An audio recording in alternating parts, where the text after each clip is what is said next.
Painted application ધોરણ 6 થી 12ના વિદ્યાર્થીઓ માટે અપડેટ થઈ ચૂકી છે. આ એપ્લિકેશનમાં શું છે? બધા જ વિષયના વિડીયોઝ છે. ગુજરાતની બેસ્ટ ફેકલ્ટી દ્વારા લાઈવ લેક્ચર્સ છે. આઈએમપી પ્રશ્ન છે, ટેસ્ટ સિરીઝ છે અને ગુજરાતના તમામ વિદ્યાર્થીઓ સાથે તમે તમારી કમ્પેરિઝન કરી શકો છો.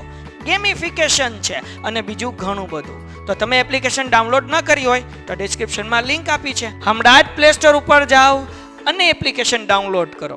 ઘરે બેઠીને સરસ મજાનું ગુજરાતની જોરદાર ફેકલ્ટી સાથે ભણો, સારા માર્ક્સે પાસ થાઓ.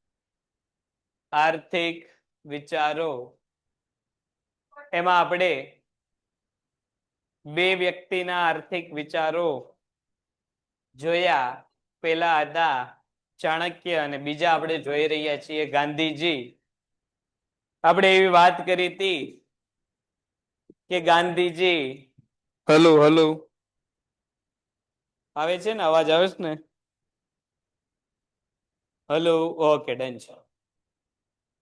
આપણે એવી વાત કરી હતી કે ગાંધીજીના વિચારો જે છે, ગાંધીજી કોઈ અર્થશાસ્ત્રી નથી, માત્ર એમણે પોતાની આસપાસની પરિસ્થિતિનું મૂલ્યાંકન કરીને જે વસ્તુઓ રજૂ કરેલી છે એ બધું એક પ્રકારનો વિચાર છે. ગાંધીજી સાદા યંત્રોનો જે છે એ તરફેણ કરતા અને યાંત્રિક પદ્ધતિનો વિરોધ કરતા. ગાંધીજીના મતે જે છે, આપણે એવું અત્યાર સુધીમાં જોયું કે જે વ્યક્તિ શ્રમ નથી કરતો એ વ્યક્તિને જે છે એ ભોજન કરવાનો અધિકાર નથી. ગાંધીજીના મતે કામ કોઈ પણ હોય હંમેશા કેવું રહેશે તો કે કાર્ય જે છે એ હંમેશા કાર્ય કરનાર વ્યક્તિ હંમેશને માટે જે છે એ વ્યક્તિ હંમેશા કેવો છે? પૂજનીય છે. આટલી વસ્તુ ગાંધીજીના ચેપ્ટરમાં આપણે જોઈ. હવે મહત્વનો અને છેલ્લે આપણે વાત કરી ટ્રસ્ટીશિપ એટલે કે વાલીપણાનો સિદ્ધાંત. આ સિદ્ધાંત વારંવાર 2 અને 3 માર્કમાં પૂછાય.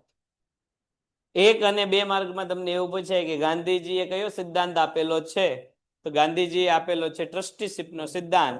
અથવા તો બીજો એવો પ્રશ્ન પૂછાય કે ટ્રસ્ટીશિપનો સિદ્ધાંત કોણે આપેલો છે? તો જવાબ આવે ગાંધીજી.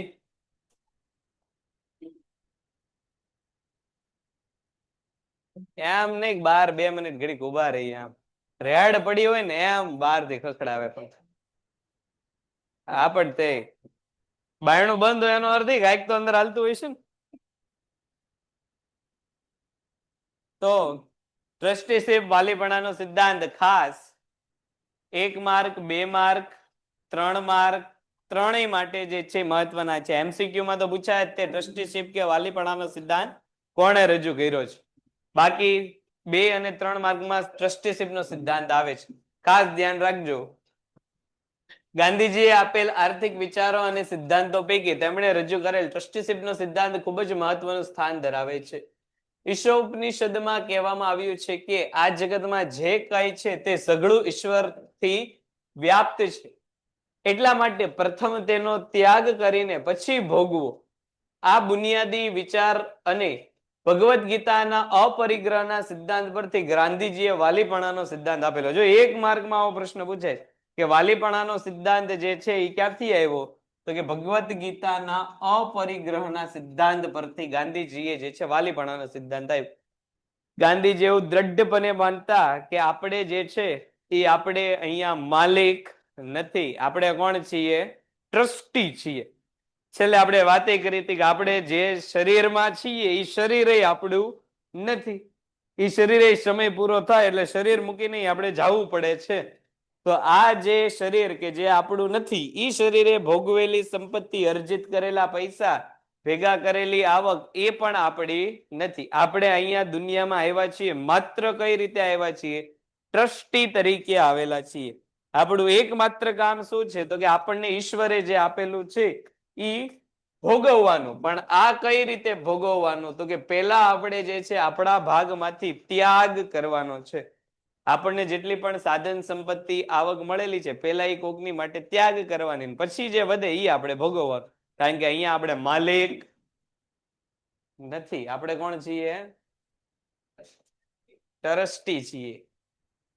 આ સિદ્ધાંત સાવ સરળ છે.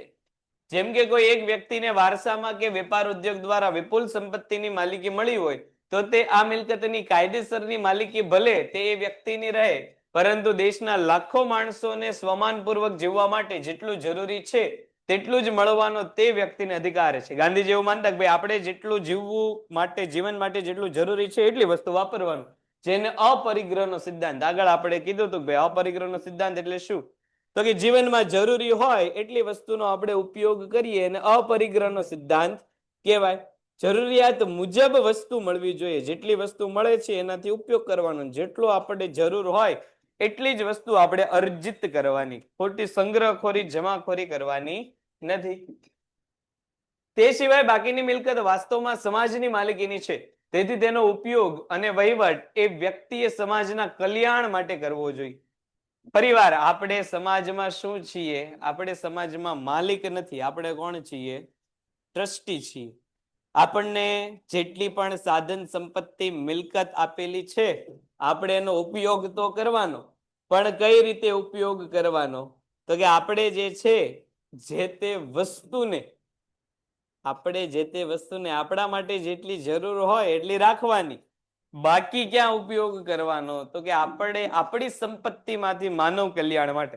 છેલ્લા લેક્ચરમાં આપણે વાત કરી હતી કે ભાઈ અહીંયા ઇન્ડસ્ટ્રીયલ જ્વેલ્સ જઈએ, ત્યાં જ્વેલ્સ સર્કલ છે, સામે વિરાણી સર્કલ થી આગળ જઈએ એટલે લીલા સર્કલ છે. જામનગરના મોટા ભાગના રોડ છે રિલાયન્સ ઇન્ડસ્ટ્રીએ બનાવ્યા. આ બધું શું છે?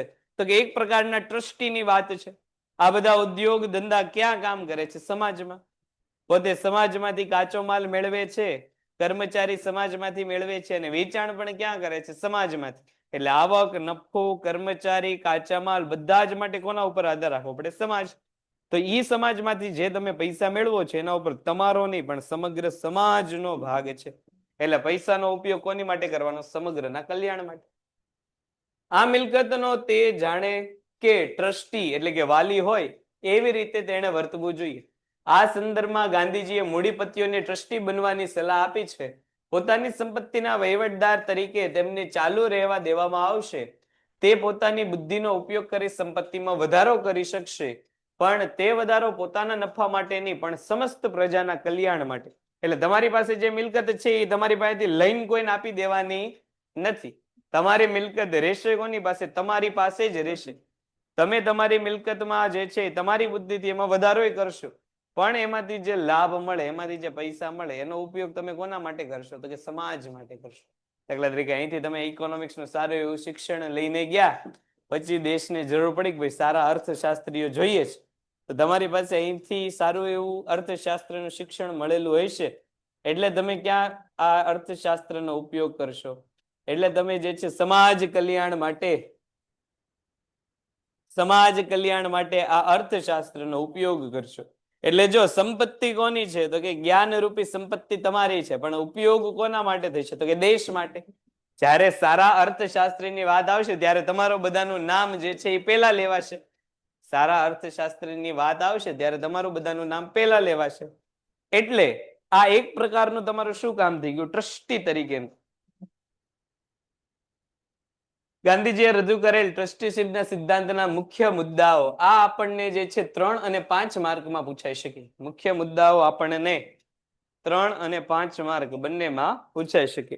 આખો પ્રશ્ન જો ટ્રસ્ટીશીપનો પૂછ્યો હોય તો એ ટ્રસ્ટીશીપનો આખો પ્રશ્ન પણ અર્થ સહિત, એટલે કે અહીંથી ખાલી આટલી બાબત જે છે 3 માર્કમાં, આની નીચેની સહિત જે છે એ આખી રકમ 5 માર્કમાં પૂછાઈ શકે.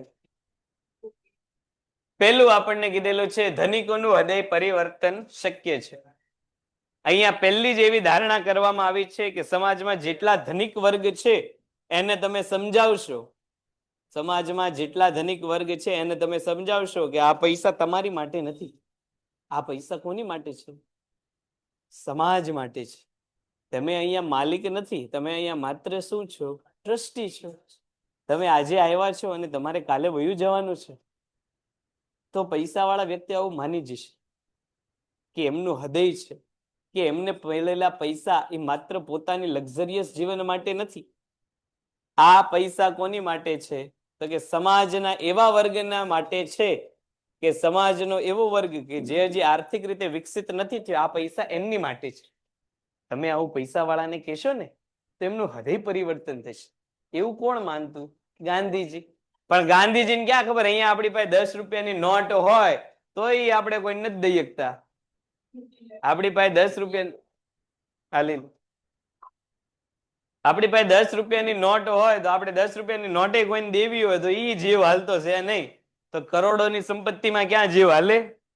કોઈ દિવસ હાલે કોઈનો કરોડોની સંપત્તિ દેતા જીવ? તો આપણા રાજા રજવાડાઓ દઈને ગયા સંપત્તિ દેતા જીવ ન હાલે. પણ જો આપણા રાજા રજવાડાઓ 562 રિયાસત જેની અંડર હતી એવા બધા જ લોકો પોતાની જરૂરિયાત માટેની સંપત્તિ રાખી, બાકી બધું દેશને નામ કરી દીધું. એમાં સૌથી પહેલા આપણા મહારાજ સાહેબ શ્રી કૃષ્ણકુમાર સિંહજી સૌથી પહેલી પોતાની 1800 પાદરના ધણી આટલી મોટી રિયાસત આપી. તો એક પ્રકારનું એમનું વર્તન કેવું હતું તો કે ટ્રસ્ટી તરીકેનું. એમને એવું ન કીધું કે આ તો મને વારસામાં મળેલું છે. વારસામાં મળેલું છે પણ કોની માટે છે? સમાજ માટે છે એવું માનતા. એટલે એ ટ્રસ્ટીશીપનું આદર્શ ઉદાહરણ. ગાંધીજી સત્ય અને અહિંસાના પૂજારી હતા. આ વિચારના પાયા પર તેમણે ટ્રસ્ટીશીપનો સિદ્ધાંત રજૂ કર્યો હતો. તેમણે રજૂ કરેલ આ સિદ્ધાંત ધનિકોના હૃદય પરિવર્તન પર રચાયેલો છે. ગાંધીજીના મતે ધનિકોએ ઉદારતા દાખવી પોતાની પાસેની મિલકત કે સંપત્તિનો ઉપયોગ સમાજના લાભ માટે કરવો જોઈએ. જે પૈસા તમે કમાવો છો એમાંથી તમે શું કરશો? સમાજ માટે અમુક ભાગ કાઢશો. આવું ગાંધીજી જે તે સમયે વિચારીને ગયા. અને હાલની તારીખે તો હવે એક જ વાર મજા નહીં આવે. ગાંધીજી આવું કહીને તો ગયા પણ હવે તો શું થઈ ગયું તો કે હવે તો સરકારે કાયદો જ બનાવી નાખ્યો છે કે તમારે અમુક રકમ કરતા ટર્નઓવર તમારું વધી જાય કે તમારો પ્રોફિટ અમુક રકમથી વધે એટલે ફરજિયાત રીતે તમારે શું કરવાનું? સમાજ માટે કામ કરવાનું. કાલે બજેટ તમે લોકોએ જોયું હોય છે. કેન્દ્ર સરકારનું બજેટ રજૂ થયું. એ ઘણી આઈટમ બીજી બધી કપડાને લગતી આઈટમો સસ્તી થઈ. ક્રૂડ ઓઇલ છે, ખનીજ છે, એ બધું મોંઘું થયું. દવાઓ સસ્તી થઈ. આ બધો કઈ બાબતનો ઉદ્દેશ છે તો કે ભાઈ દેશના મધ્યમ વર્ગ અને ગરીબ વર્ગ વધુમાં વધુ જે છે એ સુવિધાઓ લઈ શકે. અત્યાર સુધીના મોટા ભાગના બજેટ કેવા હતા તો કે ભાઈ સરકારે જે છે અત્યાર સુધી છેલ્લું બજેટ ખાસ જોયું હોય તો ગુજરાત અને ભારત બંને સરકારનું શિક્ષણ ઉપર આધારિત હતું. આજ વખતેનું બજેટ જોવો તો આજ વખતેનું મોટા ભાગનું બજેટ કોના ઉપર આધારિત છે તો કે આજ વખતેનું મોટા ભાગનું બજેટ સંરક્ષણ અને ઇન્ફ્રાસ્ટ્રક્ચર બે બાબત એમાં મહત્વની હતી. સરકારે એવું કીધું કે ભાઈ 23 લાખ કરોડ રૂપિયાની સરકારની ઇન્કમ થશે. એમાંથી સરકાર વાપરશે કેટલા? 53 લાખ કરોડ. સરકારને મળશે 23 લાખ કરોડ અને સરકાર વાપરશે કેટલા? 53 લાખ કરોડ રૂપિયા સરકાર વાપરશે. એટલે બાકીની રકમ શું થશે તો કે ટેક્સ જે છે એ બાકીની રકમ ટેક્સમાંથી મળશે. અને એની સિવાયની જે રકમ છે એ બધી રકમ ક્યાંથી મળશે? એની સિવાયની જેટલી રકમ છે એ બધી રકમ લોન લેશે સરકાર. તો લોનના સંદર્ભ બીજું આપણને એવું કીધેલું છે હકના બદલે ફરજ. તમને જે પણ સાધન સંપત્તિ સુખ સુવિધાઓ અને પૈસાઓ મળે છે એ તમારો હકનો ભાગ નથી. એ તમારી શું છે? ફરજનો ભાગ છે.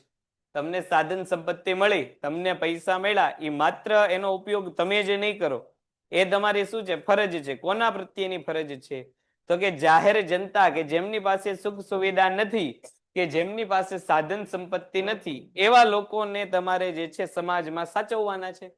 ગાંધીજી ટ્રસ્ટીશીપના સિદ્ધાંતમાં સંપત્તિ કે મિલકતની માલિકીના હકને બદલે ફરજ ઉપર વધારે ધ્યાન ઉપર ભાર મૂકે છે. ધનિકોએ પોતાની સંપત્તિ સમાજ માટે મહત્તમ ઉપયોગ થાય તે રીતે તેનો માલિકે ફરજ અદા કરવી જોઈએ તેમ ઈચ્છતા હતા. આપણે વાત ઓલા બજેટની કરતા આપણે તમને અગાઉ વાત કરી હતી કે બજેટ જે છે એ બજેટ કઈ રીતે રજૂ થાય. આમ તો બજેટના આંકડા લાખો કરોડો રૂપિયામાં હોય પણ બજેટની રકમ જે છે એક પૈસામાં 1 રૂપિયામાં એને કન્વર્ટ થાય. જો અહીં આખું લિસ્ટ સરકારે આપેલું છે કે કઈ વસ્તુ કેટલા રૂપિયાની થઈ, કઈ વસ્તુ સસ્તી થઈ, કઈ વસ્તુ મોંઘી થઈ, એ અહીંયા આપણને કીધેલું છે. પહેલી આંકડો કોનો આપેલો છે તો કે ભાઈ અત્યાર સુધી જે રકમ હતી એનો આંકડો આપેલો છે. એની નીચે કોનો આંકડો આપેલો છે તો કે ભાઈ સરકારે જે છે એમાં કેવા ફેરફાર કર્યા છે એનો આંકડો આપ્યો છે. એની નીચે જે છે હવે એટલે કે 2026-27 માટે કઈ રકમ રહેશે એ અંગેના આંકડા આપેલા છે. તમે જો અહીંયા બધી વસ્તુઓ કીધેલી છે અને અહીંયા તમે જો આંકડા બધામાં કેટલા આંકડા સરકારને ક્યાંથી મળશે અને સરકાર કેટલી રકમ ભોગવશે એ બધી જ રકમ અહીંયા લખેલી છે. જો અહીંયા બધી રકમ પહેલા હિન્દીમાં છે ને પછી ઇંગ્લિશમાં સરકારને કેટલી અને ક્યાંથી આવક થશે આ બધી રકમ અહીંયા લખેલી છે. હવે જો અહીંયા આખા બજેટનો ટૂંક સાર આપેલો છે કે એક બજેટ છે તો આ બજેટ ₹1 સંદર્ભમાં અહીંયા રજૂ કરેલું છે. જો અહીંયા આપણને અલગ અલગ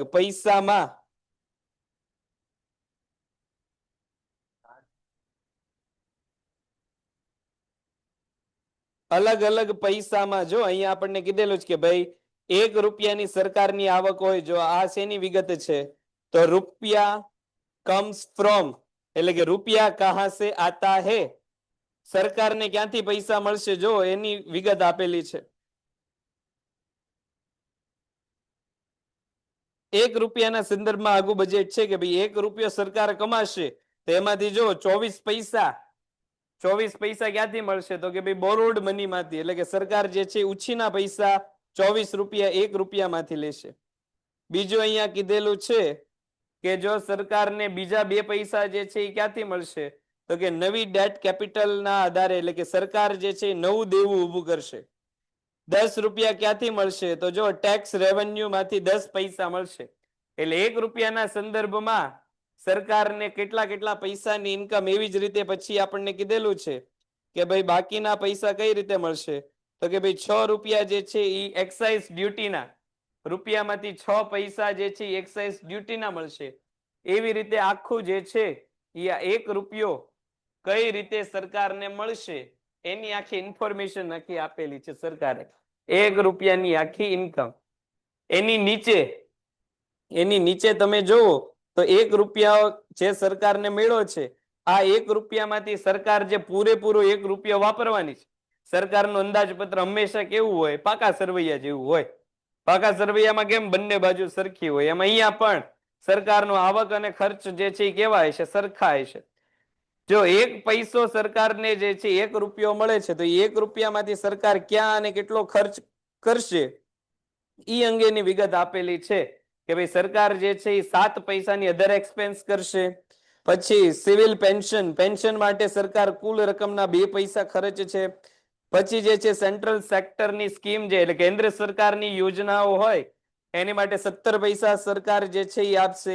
સબસિડરી ₹80 સંદર્ભમાં ક્યાં કેટલા પૈસા જશે જો એ અંગેની સરકારે આખી વિગત આપી દીધી. હવે આપણને લાખો કરોડોમાં રૂપિયાના આંકડા ખબર ન પડે એટલે સરકારે જે છે બધી જ રકમ શેમાં રજૂ કરી તો કે પૈસામાં રજૂ કરેલી છે.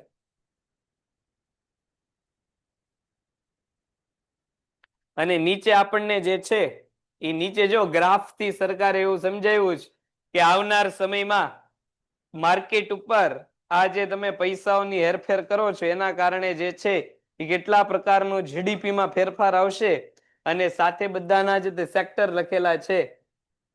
આ ઉપરાંત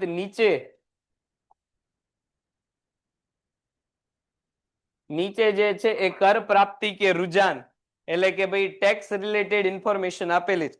સરકારે આજ વખતે ટેક્સના માળખામાં કોઈ ફેરફાર કરેલો નથી, એટલે કે જે 12 લાખ 4 લાખના ટેક્સ સ્લેબ છે એવી રીતે સરકારે જો બધું ચાર્ટ સહિત ઇન્ફોર્મેશન અને પૈસાની ઇન્ફોર્મેશન બધું, અને છેલ્લે ટોટલ ઇન્કમ તમારી ક્યાંથી ક્યાં જશે એ અંગેનું એક માસ્ટર બજેટ જે છે સરકારે આપેલું છે કે તમારા પૈસા ટોટલ ક્યાંથી કુલ પૈસા આવશે ને ક્યાંથી કુલ પૈસા જશે. જો માસ્ટર બજેટ તો આજ વખતનું બજેટ મોટે ભાગે આપણે કહી શકીએ, આપણે તો જોવું જ પડે હવે, કારણ કે કોમર્સ અને એમાં ખાસ કરીને અર્થશાસ્ત્રના વિદ્યાર્થી સરકારનું આખું માસ્ટર બજેટ કે ક્યાં કેટલી રકમ આવવાની છે ને ક્યાં કેટલી રકમ જવાની છે, ટોટલ વસ્તુ સરકારે આપણને ₹1 નો હિસાબ આપી દીધો છે. આ છે શું? બજેટ છે. એટલે કે આ વસ્તુને લગતા ખર્ચા અને આ વસ્તુને લગતી આવક ક્યારે થશે તો કે ઇન ફ્યુચર થવાની છે. બાકી આમ તમે જોવો તો ખાસ બજેટમાં જે છે કોઈ ખાસ અન્ય પ્રકારની વિગતો નહોતી. મહત્વની બાબત એ હતી કે આજ વખતે સરકારે ઇન્ફ્રાસ્ટ્રક્ચર ઉપર મહત્વનું અને ખાસ ધ્યાન રાખેલું છે કે જેથી કરીને આપણા બે આડોશી પાડોશી વાળા દેશ છે કે જે બે હકણા નથી રહેતા એને સરકાર સારો એવો જવાબ આપી શકે. મહત્વનું સેમિકન્ડક્ટર ચિપની વાત હતી કે ભાઈ ચીને થોડા સમય પહેલા ભારતને સેમિકન્ડક્ટર ચિપ કે જે ઇલેક્ટ્રોનિક આઇટમ બનાવવા માટે જરૂરી છે એ આપવાની ના પાડી દીધી. સરકારે હવે કીધું કે આપણે કોઈના ઉપર આધાર રાખવાનો નથી. હવે બધી જ ઇલેક્ટ્રોનિક આઇટમ આપણે બનાવશું. એટલે સરકારે ખાસ 55 થી 60 કરોડ કે 80 કરોડ, અત્યારે આંકડો હું ભૂલી ગયો, એની માટે ખાસ ટેક રિલેટેડ જે છે જેટલા પણ ઉદ્યોગ છે એને ફંડિંગ સરકાર કરશે. એટલે ભારતના મેઇન મેડ અને ખાસ કરીને સરકારે આજ વખતે આર્ટિફિશિયલ ઇન્ટેલિજન્સમાં તમે જો બજેટમાં તમે ધ્યાન જોયું તો ખાસ કરીને આર્ટિફિશિયલ ઇન્ટેલિજન્સ ઉપર સરકારે આજ વખતે ભાર મૂક્યો છે.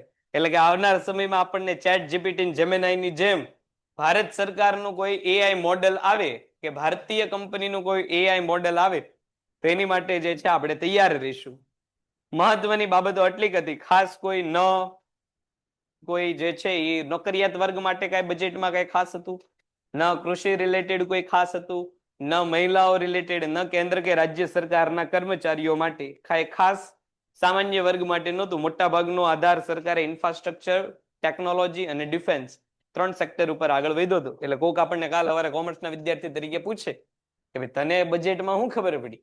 તો કે આપણને શું ખબર બજેટમાં કઈક ઓલા રાયડું પાડતા હતા એ ખબર પડી ખાલી. બજેટમાં શું ટ્રસ્ટીશિપમાં આપણે જોતા હતા કે ગાંધીજી આપણને શું કીધું છે તો કે હકના બદલે શું છે? ફરજ છે. તમને પૈસા મળે છે તો તમે પૈસાના માલિક નથી. તમે કોણ છો? તમે ટ્રસ્ટી છો. કોણ છો? ટ્રસ્ટી છો. એટલે તમને જે પૈસા મળેલા છે તમારા હકના નથી, તમારે કોના માટે છે? ફરજ માટેના છે. પછી લોકમતની જાગૃતિ. વાલીપણાના સિદ્ધાંતનો અમલ માત્ર કાયદા દ્વારા જ થશે નહીં. જેમ કે કાયદામાં બળ અને ફરજિયાતનો ભાવ રહેલો છે, તેથી ગાંધીજી આ સિદ્ધાંતનો અમલ કાયદા દ્વારા નહીં પણ પ્રેમ અને હૃદય પરિવર્તન દ્વારા અમલ કરવાની હિમાયત કરતા. તમારી પાસે પૈસા છે એટલે પરાણે સરકાર ઘરે પોલીસ મોકલીને જે છે તમારી પાસે પૈસા નહીં લે. તમને જો ઈચ્છા હોય તો આપો, ન હોય તો ન આપો. આ બધી કોની વાત છે? તો કે પ્રેમની વાત છે, હૃદય પરિવર્તનની વાત છે. તમારી પાસે પૈસા છે એનું બેસ્ટ એક્ઝામ્પલ તમે જો રતન ટાટા સ્વર્ગસ્થ થઈ ગયા, હવે તો મૃત્યુ પામ્યા છે, પણ એમણે જેટલું કમાણા એનાથી વિશેષ દાન કરેલું છે. ખાસ કરીને કોરોનાની પરિસ્થિતિ તમે જુઓ કે જ્યારે મોટા મોટા ઉદ્યોગો બંધ થઈ ગયા હતા, ટાટા કંપનીમાં પોતાય તે બધું બંધ જેવું જ હતું, છતાં એવા સમયે સરકારને પુષ્કળ પ્રમાણમાં, લોકોને પુષ્કળ પ્રમાણમાં, એવી જ રીતે આનંદ મહિન્દ્રા, રિલાયન્સ કંપની, જેટલા બધા ઉદ્યોગપતિઓ હતા એ બધાએ આ પરિસ્થિતિને તક તરીકે લેવાને બદલે તમે જો ઉદ્યોગ ધારે તો આવી પરિસ્થિતિમાં પોતાની વસ્તુના ભાવ જે છે એ વધારીને સારો એવો લાભ લઈ શકે. પણ આ બધા મોટા ઉદ્યોગપતિઓએ વસ્તુ જે છે એ તક તરીકે ન લેતા પોતે ફરજ તરીકે પોતે પોતાની વસ્તુ ઉપર આધાર રાખ્યો અને દેશ અને પ્રજા માટે પોતે મદદ કર્યું. આ જ શું છે સાચું વાલીપણાનો કે ટ્રસ્ટીશિપનો સિદ્ધાંત છે કે જ્યાં તમને મળેલી બાબતમાં તમે કોને ભાગીદાર બનાવશો તો કે લોકોને. સમગ્ર સમાજ હિતનું મહત્વ. આ સિદ્ધાંત અમુક થોડાક વ્યક્તિઓના હિત કરતા સમગ્ર સમાજના હિતને વધારે મહત્વ આપવા ગાંધીજી ઈચ્છતા હતા.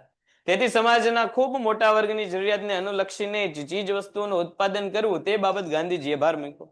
સમાજનો એક નાનો અમથો વર્ગ જે છે બધી સુખ સુવિધા ભોગવે એમ ચાલશે? નહીં ચાલે. બધાને પુષ્કળ પ્રમાણમાં સુખ સુવિધા આપવી પડશે. અને જો આ ટ્રસ્ટીશિપનો સિદ્ધાંત છે એ સમાજ માટે તો સારો છે જ તે. ટ્રસ્ટીશિપનો સિદ્ધાંત છે એ સમાજ માટે તો સારો છે જ તે. સાથે સાથે જે ધનિક વ્યક્તિઓ છે એની માટે પેન્ટેડ એપ્લિકેશન ધોરણ 6 થી 12ના વિદ્યાર્થીઓ માટે અપડેટ થઈ ચૂકી છે. આ એપ્લિકેશનમાં શું છે? બધા જ વિષયના વિડીયોઝ છે. ગુજરાતની બેસ્ટ ફેકલ્ટી દ્વારા લાઈવ લેક્ચર્સ છે, આઈએમપી પ્રશ્ન છે, ટેસ્ટ સિરીઝ છે અને ગુજરાતના તમામ વિદ્યાર્થીઓ સાથે તમે તમારી કમ્પેરિઝન કરી શકો છો. ગેમિફિકેશન છે અને બીજું ઘણું બધું. તો તમે એપ્લિકેશન ડાઉનલોડ ન કરી હોય તો ડિસ્ક્રિપ્શનમાં લિંક આપી છે, હમણાં જ પ્લે સ્ટોર ઉપર જાઓ અને એપ્લિકેશન ડાઉનલોડ કરો. ઘરે બેઠીને સરસ મજાનું ગુજરાતની જોરદાર ફેકલ્ટી સાથે ભણો, સારા માર્ક્સે પાસ થાઓ. તો બહુ સારું. તમે જો ટ્રસ્ટીશીપના સિદ્ધાંતમાં ગાંધીજીએ શું કીધું તો કે ભાઈ બધાનો જે છે તમારે શું કરવાનો છે, વિકાસ કરવાનો છે. જેટલી હદે માણસોનો વિકાસ થશે એટલી હદે લોકો સુખ સમૃદ્ધિ તરફ આગળ વધશે. લોકો જેટલી હદે સુખ સમૃદ્ધિ ઉપર આગળ વધશે એમ એમની માંગ, એમની આર્થિક ક્ષમતામાં વધારો થશે. કોમર્સના વિદ્યાર્થી તરીકે આપણને ખબર છે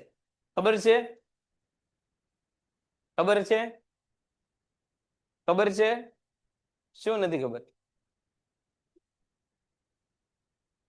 કોમર્સના વિદ્યાર્થી તરીકે આપણને ખબર છે કે માંગમાં વધારો ક્યારે થશે?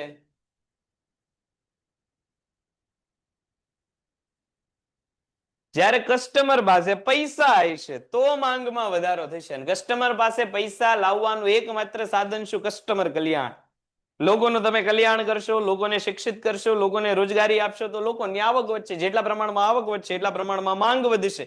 અને જેટલા પ્રમાણમાં માંગ વધશે એટલા પ્રમાણમાં લાભ કોને થવાનો? કંપનીઓને જ થવાનો.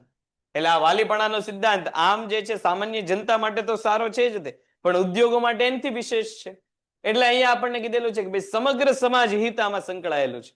તમે એક વ્યક્તિ ખાલી પૈસા વાળો રે, દાખલા તરીકે તમે જો કે ભાઈ આફ્રિકા દેશ છે, આફ્રિકા ખંડ છે, એનો એક દેશ નાઇજર નામનો દેશ. નાઇજર દેશ તમે જો તો આખા જેટલા પણ વિશ્વના 188 દેશો છે, આ 188 દેશોમાંથી સૌથી વધુ ગરીબ દેશ નાઇજર.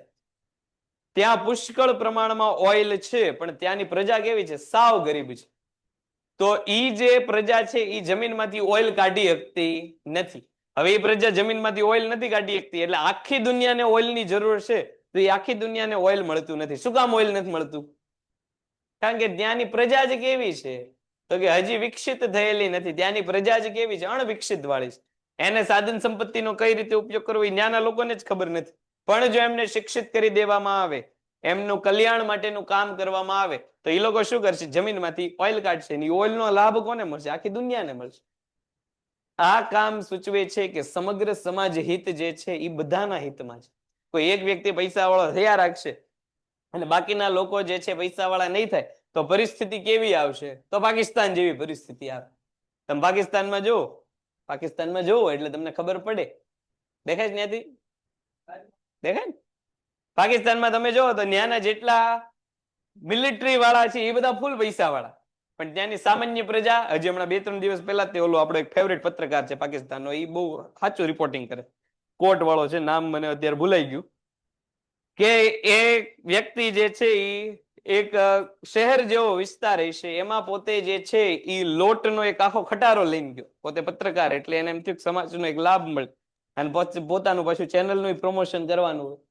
પણ ઈ ખટારા ઉપર રસ્તામાં જ તે ત્યાંની પબ્લિકે હુમલો કરી નાખ્યો અને ઈ જે લોટ ઈ જાહેર જનતા માટે લઈને જતો હતો ઈ જ લોટને કારણે ત્યાં લોકો બાંધવા માંડ્યા. આ પરિસ્થિતિ છે. ત્યાંનો જનરલ તમે જો, ત્યાંનો જનરલ અત્યારે નવો બન્યો છે, એના છોકરા ક્યાં ભણે છે? તો કે એ વિદેશમાં ભણે. અને ત્યાંની પ્રજા તમે જો, એને લોટ હાટું એકબીજા હારે બાંધવું પડે છે. આ શું સૂચવે છે? આ ઈ સૂચવે છે કે તમે દેશના શું બની ગયા? માલિક બની ગયા છો. ખરેખર તમારે કરવાનું શું હતું? દેશનું શું બનવાનું હતું? ટ્રસ્ટી બનવાનું. પણ તમે શું બની ગયા? માલિક બની ગયા. એની કરતા ચીનનો કાયદો બહુ સારો. તમે ચીનના કાયદા તમે જોયો ને તો ચીનમાં કડક નિયમ કે જેટલા સરકારી અધિકારી હોય, તમને સરકારી નોકરી મળે એટલે તમારા દેશના દરેક સભ્ય ફરજિયાત ક્યાં રહેવા જોઈએ? દેશમાં જ રહેવા જોઈએ. એટલે તમે જે પણ કાયદા લાવશો એની સીધી ઇફેક્ટ ક્યાં થશે? તમારા જ તે કુટુંબના લોકો ઉપર પડશે. અને મિનિસ્ટરના છોકરા એ તો ખાસ, તમે સરકારી અધિકારી હો, સરકારના કોન્ટ્રાક્ટમાં કામ કરતા હો, સરકારના મંત્રીમાં કામ કરતા હોય, એ લોકોના છોકરા તો ફરજિયાત ક્યાં ભણે? તો કે સરકારી સ્કૂલમાં જ ભણે. હવે તમે વિચારો, ત્યાંનો સરકારી અધિકારી એનો છોકરો ઈ પાછો ક્યાં ભણતો હોય? ગવર્મેન્ટ સ્કૂલમાં ભણતો. એટલે છોકરા હાટું તો એ ગવર્મેન્ટ સુવિધા કેવી કરશે? તો કે એ તો વધારશે જ તે. તો એ સુવિધાનો લાભ કોને મળશે? તો કે બધાને મળશે. આ શું દર્શાવે છે? તો કે ત્યાંના લોકો સમાજના ટ્રસ્ટી છે, માલિક નથી. અને બીજી બાજુ ઓલા બધા શું સમજે છે? તો કે એ પોતે શું થઈ ગયા? માલિક થઈ ગયા. એટલે વિકાસ કોનો થશે? તો કે એક વ્યક્તિનો વિકાસ થશે, બાકીના લોકો કેવા રહેશે? વિકાસ વગરના. તો ગાંધીજી એ વસ્તુની ના પાડેલી છે. ટ્રસ્ટીને વળતર, મિલકત કે સંપત્તિનો માલિક જ્યારે સંપત્તિના ટ્રસ્ટી તરીકે કાર્ય કરે ત્યારે તેને તેના કાર્ય માટે વળતરની જોગવાઈ રાજ્ય નક્કી કરવી જોઈએ, તેમ ગાંધીજી માનતા. એટલે કે તમારી મિલકત છે, તમે તમારી મિલકતનો ઉપયોગ કોના માટે કરો છો? જાહેર જનતા માટે, સમાજ માટે કરો છો. તો તમને વળતર મળશે. તમારી મિલકત છે તો તમને વળતર મળશે, પણ એ વળતર કેટલું તમે નક્કી નહીં કરો, એ વળતર કોણ નક્કી કરશે? સરકાર નક્કી કરશે. એટલે ત્યાંથી સામ્યવાદી અર્થતંત્રની જે છે એ ભૂમિકા આવે. ઉત્પાદન તમે કરશો, વસ્તુ તમે બનાવશો, ટેકનોલોજીનો વિકાસ તમે કરશો, નવીનતા કે વિવિધતા તમે લાવશો, પણ વસ્તુ વેચવાની કેટલામાં એ નક્કી કોણ કરશે? સરકાર કરશે. આવું કરવાનું કારણ શું? તો કે વ્યક્તિ પોતે જો નક્કી કરશે તો વ્યક્તિ નફાખોરીની પ્રવૃત્તિ કરશે, અને નફાખોરીની પ્રવૃત્તિ જ્યાં થાય ત્યાં જાહેર જનતાનું શું થશે? શોષણ થશે. પણ અહીંયા બધું નક્કી કોણ કરશે? સરકાર કરશે. એટલે લોકોને જે છે એ પૈસાની અને સંપત્તિની વહેંચણી કેવી થશે? યોગ્ય રીતે. રાષ્ટ્રીયકરણનો વિરોધ. આર્થિક સમાનતા લાવવા માટે ખાનગી મિલકતના હકની નાબૂદી કે ઉત્પાદનના સાધનોના રાષ્ટ્રીયકરણની ગાંધીજીએ ક્યારેય તરફેણ કરતા ન હતા. કારણ કે રાષ્ટ્રીયકરણ કરવાથી તો વ્યક્તિ વિરુદ્ધ રાજસત્તામાં વધારો થશે અને તેથી લોકોમાં નૈતિકતાનો ભાવ ઓછો થશે. માટે જ ગાંધીજી આ સિદ્ધાંતના અમલ માટે કહે છે કે હું મૂડીપતિ અને જમીનદાર પાસે જમીન રહેવા દઈશ, પરંતુ હું તેની મિલકતના તેઓ ટ્રસ્ટી છે એમ સ્વીકારતા સમજાવીશ. એટલે તમારી મિલકત છે સરકારને હસ્તક નથી કરવાની, તમારી મિલકત તમારી પાસે રહેશે. નહીતર કેવું થશે? સરકારી સંપત્તિ હશે તો કોઈની જવાબદારી નહીં. ઇંગ્લિશમાં ઓલી કહેવત છે ને કે એવરીવન્સ લાયબિલિટી નો વન્સ લાયબિલિટી. દરેકનું કામ એ કોઈનું કામ નથી. રસ્તામાં કચરો પડેલો હોય તો આપણે કચરાના બે જે છે એ પેકેટ વધારે ફેંકતા જઈએ. શું કામ? તો કે ભાઈ પહેલાથી કચરો પડ્યો હતો, પણ એ જ બે પેકેટ આપણા ઘરમાં ઉડીને આવ્યા હોય તો એને સીધા પકડીને આપણે ડસ્ટબિનમાં નાખી દઈએ. કારણ કે ઘર આપણી માલિકીનું, રસ્તો કોની માલિકીનો? સમાજની માલિકી. એટલે ગાંધીજી એવું કીધું કે અહીંયા આપણે મિલકત જે છે એ સરકારને નથી દઈ દેવાની. નહીતર શું થશે? કોઈ કામ જ નહીં કરે, બધા એકબીજા ઉપર ઢોળા રાખશે. અત્યારે હાલની તારીખે તમે જો કાંઈ પણ એક પણ જગ્યાએ કાંઈ પણ ખોટું ખરાબ કાંઈ થતું હોય, બધા રાહ જોવે કે ભાઈ બાજુવાળો છે એ કઈ કરશે. થોડા સમય પહેલા જ તમે જો એક છોકરો સુરત કે અમદાવાદનો કિસ્સો ભૂલી ગયો કે બ્રિજ ઓવરટેક કરવા ગયો અને બ્રિજ ઉપરથી નીચે પડી ગયો રાતનો સમય, ને કઈક પાળી અને ફૂલની ન દેખાણી તો પાણીમાં પડી ગયો. પાણીમાં પડી ગયો અને પાછો ઉપર આવીને એને ફોન કર્યો પોતાના સગાવાલાને. ત્યાં ફાયર બ્રિગેડ ને એવું બધું પહોંચ્યું, પણ બધા એકબીજાની રાહ જોતા હતા. ફાયર બ્રિગેડ વાળાને એમ કે હાથે હાથે તરીને બહાર આવતો રહેશે, ઓલાને તરતા નહોતું આવડતું એટલે એને એમ કે મને ફાયર બ્રિગેડ વાળા બચાવશે. અને ફાયર બ્રિગેડ વાળા એક ફાયર બ્રિગેડ વાળો બીજાની રાહ જોવે, કારણ કે પાણી કઈક ઊંડું હતું અને રાતનો સમય એટલે પાણી દેખાતો નહોતું. એટલે ફાયર બ્રિગેડ વાળાને એમ છે કે આપણે કૂદશું તો આપણને વાગે છે. એટલે એ લોકોએ રાહ જોઈ કે થોડીક ઘડી કાં તો દિવસ થવા દઈએ, કાં તો કોઈક બીજું કૂદે એની રાહ જોઈ. એમાં છોકરો વયો ગયો. 20 કે 22 વર્ષનો છે છોકરો. કઈક કૃણાલ શાહ કે કપિલ શાહ કે એવું કઈક નામ હતું, અત્યારે મને ભૂલાઈ ગયું છે. આ શું સૂચવે છે? કે કોઈની જવાબદારી નહોતી, બધા એકબીજાની રાહમાં ઉભા. તો અહીંયા જો તમે તમારી સંપત્તિ સરકારને આપી દેશો તો એ સંપત્તિ ચલાવવા, એને જાળવવા, એનું મરામત કરવા, એની સાથેથી કામ કરાવવાનું કામ કોનું થઈ જશે? તો કે હૈશે બધાનું, પણ કરશે કોઈ. તમે જાહેર રસ્તામાં જતા હો, બાગ બગીચામાં બેઠેલા હો તો ત્યાં કેટલી ગંદકી હોય તમે જુઓ, પણ કોઈ ન્યા સાફ કરવાનો વિચાર કરે? કોઈ સાફ કરવાનો? હમણાં થોડા દિવસ પહેલા તમે જુઓ કે બિહાર કે ઉત્તર પ્રદેશ કે એનો એકાદોનું કઈક ભૂલી ગયો, સોશિયલ મીડિયા ઉપર વિડીયો જોતા હતા કે ઓલા ફ્લાયઓવર હોય ને, રસ્તાની ઉપર બ્રિજ બનેલા હોય, ફ્લાયઓવર હોય, ત્યાં સરકારે ઓલી લાઇટો લગાડી હતી રાત હાટુ. ઓલી સ્ટ્રીટ લાઇટ આવે ને, પણ એ સરકારે ઓલી આમ દિવાલમાં ચોંટાડેલી, અને એની ઉપર પાછું લોખંડનું વેલ્ડિંગ એ સરકારે લગાડેલું હતું. તો લોકોએ લોખંડનું વેલ્ડિંગ તોડીને અંદરથી લાઇટ લઈને વહી ગયા. બોલ, આ સરકારી સંપત્તિનો કામ. હવે આપણા ઘરમાં આવું કોઈ કરવા આવે તો આપણે રોકીએ કે ન રોકીએ? બાજુ વાળો આપણા ઘરમાં આવીને ટ્યુબલાઇટ કાઢીને લઈ જાય તો આપણે ના પાડીએ ને કે ભાઈ હું કામ કાઢે છે? તો મારીશ. પણ સરકારની સંપત્તિ હતી એટલે કોઈએ ના ન પાડી. તો સરકારે હજી એ પુલનું કેવું હતું? ઇનોગ્રેશન કરવાનું હતું. હજી ઈ પુલ જે છે જાહેર જનતા માટે ઓપન નહોતો, હજી સરકાર ઇનોગ્રેશન કરવાની હતી. સરકાર હજી એનું ઉદ્ઘાટન કરવાની હતી. ઉદ્ઘાટન પહેલા સરકારે લાઇટ લગાડી, અને જે દિવસે લાઇટ લગાડી રાત્રે લાઇટ વહી ગઈ. એટલે સરકારે હજી એક વાર લાઇટ શરૂ ન કરી, ત્યાં લાઇટ વહી ગઈ. આ સામાજિક જવાબદારી, કે બધાની જવાબદારી હતી ઈ બ્રિજ સાચવવાની, પણ બધાએ માલિકીનું સમજીને લઈ ગયા. ઓલું મેં તમને રોડની વાત કરી હતી ને કે ભાઈ હજી તો ડામરનો નવો રોડ પથરાતો હતો, ત્યાં હજી ડામર તો ગરમ હોય, એટલે ગરમ ડામર કઈ ચોટેલું ન હોય તો બધા પાવડા લઈને ડામર જે છે એ લેતા આવ્યા, પોતાના ઘરમાં બધી જગ્યાએ ચાંદી દીધી. આ સામાજિક પરિસ્થિતિ છે. તો તમે આવા સામાજિક પરિસ્થિતિમાં લોકો પાસે શું અપેક્ષા રાખો? એટલે અહીંયા ગાંધીજી એવું કીધું, જેની સંપત્તિ છે એની પાસે રહેવા દેવાનું, કારણ કે સમાજ પાસે અપેક્ષા રાખવા જેવી જ નથી. આ સમાજ કેવો છે, પોતાનું પેલા સારું થાય ઈ જોવે. ગાંધીજી એમ કે છે કે બીજાનું સારું કરો, અને સમાજ એવું કે છે કે આપણું તો પેલા થવા દે. એટલે બંને એકબીજાના વિરોધાભાસી છે. અત્યારે આપણે ગાંધીજીનો ઉપયોગ ક્યાં કરીએ? આપણું સારું કરવા. ખીચામાંથી તો જ ગાંધીજી નીકળે. જો આપણું કઈ સારું થતું, કોઈની મદદ કરવા હાટું આપણે ગાંધીજીને જે છે 10 વાળા ગાંધીજી કાઢ્યા નો કાઢ્યા. એટલે ટ્રસ્ટી બનવાનું વાત અહીંયા ગાંધીજી કહે છે, પણ ટ્રસ્ટી બનવા લાયક પાછી પ્રજા છે એવું ગાંધીજી જોતા ભૂલી ગયા પાછા. પછી વારસદારની નિમણૂક. ટ્રસ્ટીના સિદ્ધાંતની સાથે વારસદારનો પ્રશ્ન પણ સંકળાયેલો છે. જેઓ સંપત્તિના કાયદેસરના માલિક હોય તેઓ જ સંપત્તિના વાલી રહે તેવું ગાંધીજી ઈચ્છે છે. આમ વાલી તરીકેનો અધિકાર રાજ્ય કે સમાજને સોંપવાની જરૂર નથી. મિલકતના માલિકે સમાજના ટ્રસ્ટી બનીને વર્તવાનું રહેશે, જેથી આ મિલકતનો સાચો વારસદાર પછી સમાજ બને.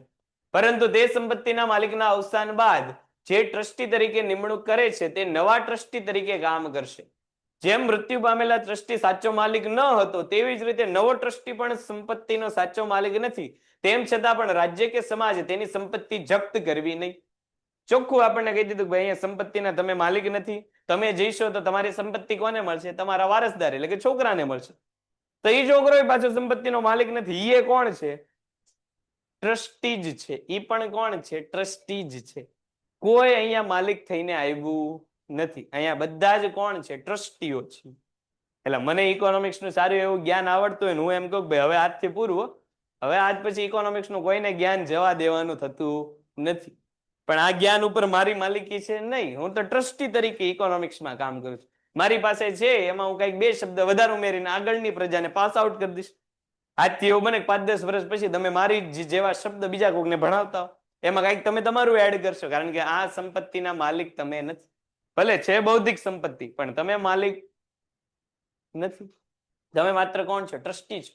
એટલે અહીંયા એવું કીધેલું ટ્રસ્ટીનો વારસદાર કોણ બનશે? તો કે જે ટ્રસ્ટી કાયદેસર રીતે વારસદાર બનતો હોય એ જ બનશે. જો વારસદાર હોવો બહુ જરૂરી છે. અત્યારે તમે ટાટા કંપની જોવો તો ટાટા કંપનીમાં અત્યારે આમ ભારતની સૌથી મોટી કંપની, વિશ્વમાં 104 થી વધુ દેશોમાં એનો ધંધો, છતાં હાલની તારીખે ટાટા કંપની જે છે માલિકીના ક્રાઇસિસમાં છે. રતન ટાટા ગયા પછી કંપનીનો સાચો માલિક કોણ એ નક્કી નથી થતું. એટલે અંદરો અંદર હવે બધા બાંધવા આવ્યા કે જ્યાં સંપત્તિ હોય, જ્યાં પૈસો હોય ત્યાં બાંધણ હોય જ. તે હવ કોઈને લૂંટી લેવું હોય. ટ્રસ્ટી તરીકેનું એમાં કોણ કામ કરતું? તો કે ભાઈ ટાટા કંપનીમાં ટ્રસ્ટી તરીકે 7 વ્યક્તિઓ કામ કરે છે. રતન ટાટા ગયા પછી 7 વ્યક્તિઓ ટ્રસ્ટી તરીકે કામ કરે છે. 7 વ્યક્તિને એવું છે કે હું મૂળ માલિક બની જાઉં એટલે આખી કંપની મારી થઈ જાય. એટલા બધા અંદરો અંદર બાંધે. થોડા સમય પહેલા તમે છાપામાં જોયું હોય તો આ છાપામાં આખો લેખ આવ્યો હતો. કારણ કે હવે કોઈ રતન ટાટા લેવલનું કોઈ મોટું વ્યક્તિ આખી ટાટા કંપનીમાં રહ્યું જ નહોતું. એનો અર્થ એ નહોતો કે રતન ટાટા હતા ત્યારે બાંધણ નહોતી. ત્યારે બાંધણ હતી, પણ રતન ટાટા સામું કોઈ બોલતું નહોતું, કારણ કે એનો જે છે એ પ્રભાવ એવો. પણ હવે ગયા પછી બધા અંદર અંદર બાંધે છે. આ બાંધણને કારણે થોડા સમય પહેલા છાપામાં આવ્યું હતું કે ભાઈ નિર્મલા સીતારમણ અને નરેન્દ્ર મોદી એ લોકોએ ટાટા કંપનીના જે 7 વ્યક્તિ છે એને બોલાવ્યા હતા કે અંદર અંદરની બાંધણ પૂરી કરો. આ બાંધણ જો વધારે જરૂરત શું થાય અંતે ટાટા કંપનીના ભાગ પડે, કાં તો ટાટા કંપની બંધ કરવી પડે. હવે ટાટા કંપની 104 દેશમાં કામ કરે છે. દેશમાં સૌથી વધારે ઇન્કમનો સોર્સ કોણ ઉભો કરે છે? ટાટા કંપની. રોજગારીનો સોર્સ કોણ ઉભો કરે? ટાટા કંપની. નાનીથી નાની સ્ટીલની સોયથી કે સ્ટીલને લગતી નાનીમાં નાની આઈટમથી મોટામાં મોટી સ્પેસ ને લગતા કામ એર ઇન્ડિયા સુધીની બધી જ કંપનીમાં કોણ છે? ટાટા છે. હવે આવી મોટી કંપની, મોટા કદની કંપની ભાગ પડે તોય નુકસાન, બંધ થાય તો બહુ નુકસાન. એટલે પ્રધાનમંત્રીને પોતાને પ્રાઇવેટ કંપનીમાં દખલ કરવો પડ્યો. દેશના નાણામંત્રીને પ્રાઇવેટ કંપનીમાં દખલ કરવો પડ્યો. ભાઈ તમે લોકો બધું અંદર અંદર જે હોય બધું સાચવી લ્યો અને કંપની જેમ હાલે છે. એટલે તમે જો હમણાંથી વચમાં રતન ટાટા હતા ત્યારે ઘણી બધી ઇનોવેશન ટાટા કંપનીમાં થતું. હમણાં તમે જો ટાટા કંપની ઇનોવેશનના નામે જે છે ઉભી રહી ગઈ. શું કામ? તો કે કોના ઓર્ડર માનવા? 7 વ્યક્તિ ટ્રસ્ટી છે. 7 કંપનીમાં બધા વ્યક્તિનો ઓર્ડર કરે. હવે એક વ્યક્તિનો કર્મચારી ઓર્ડર મારે, બીજો એમ કે મેં કર્યું એમ ન કર્યું, ત્રીજો એમ કે હું તને આમ કહું. એટલે માલિકી હક કોનો છે એ હવે કંપનીના કર્મચારી નહીં ખબર નહીં. એટલે વારસદાર જો ભૂલ કોની? રતન ટાટા ની. કોઈને કાયદેસરનો વારસદાર બનાવીને ન ગયા એટલે બધાને એમ છે કે હું વારસદાર થઈ. પણ એ કઈ ગયા હોત તો ભાઈ મારી પછી આ વ્યક્તિ છે એ બધું સંભાળે છે. ઓલું કેમ રાજાશાહીમાં રાજાનો છોકરો જ રાજા બની નક્કી જ હોય, અને એ કયો છોકરો બને? મોટો હોય જ રાજા બને. પછી ભલે એમાં લાયકાત હોય કે ન હોય, પણ રાજાનો છોકરો રાજા. અહીંયા એવું જ કીધેલું છે, પણ અહીંયા શું કીધેલું છે તો કે ભાઈ રાજાનો છોકરો જેમ રાજા બનતો ને બધાનું શોષણ કરતો એવા રાજા આપણે જોતા નથી. અહીંયા વારસદાર કાયદેસર રીતે બનાવવાનો, પણ કઈ રીતના વારસદાર બનાવવાના? ટ્રસ્ટી તરીકેના વારસદાર બનાવવા. પછી રાજ્યનું પેન્ટેડ એપ્લિકેશન ધોરણ 6 થી 12 ના વિદ્યાર્થીઓ માટે અપડેટ થઈ ચૂકી છે. આ એપ્લિકેશનમાં શું છે? બધા જ વિષયના વિડીયોઝ છે. ગુજરાતની બેસ્ટ ફેકલ્ટી દ્વારા લાઈવ લેક્ચર્સ છે, આઈએમપી પ્રશ્ન છે, ટેસ્ટ સિરીઝ છે અને ગુજરાતના તમામ વિદ્યાર્થીઓ સાથે તમે તમારી કમ્પેરિઝન કરી શકો છો. ગેમિફિકેશન છે અને બીજું ઘણું બધું. તો તમે એપ્લિકેશન ડાઉનલોડ ન કરી હોય તો ડિસ્ક્રિપ્શનમાં લિંક આપી છે. હમણાં જ પ્લે સ્ટોર ઉપર જાઓ અને એપ્લિકેશન ડાઉનલોડ કરો. ઘરે બેઠીને સરસ મજાનું ગુજરાતની જોરદાર ફેકલ્ટી સાથે ભણો, સારા માર્ક્સે પાસ થાઓ.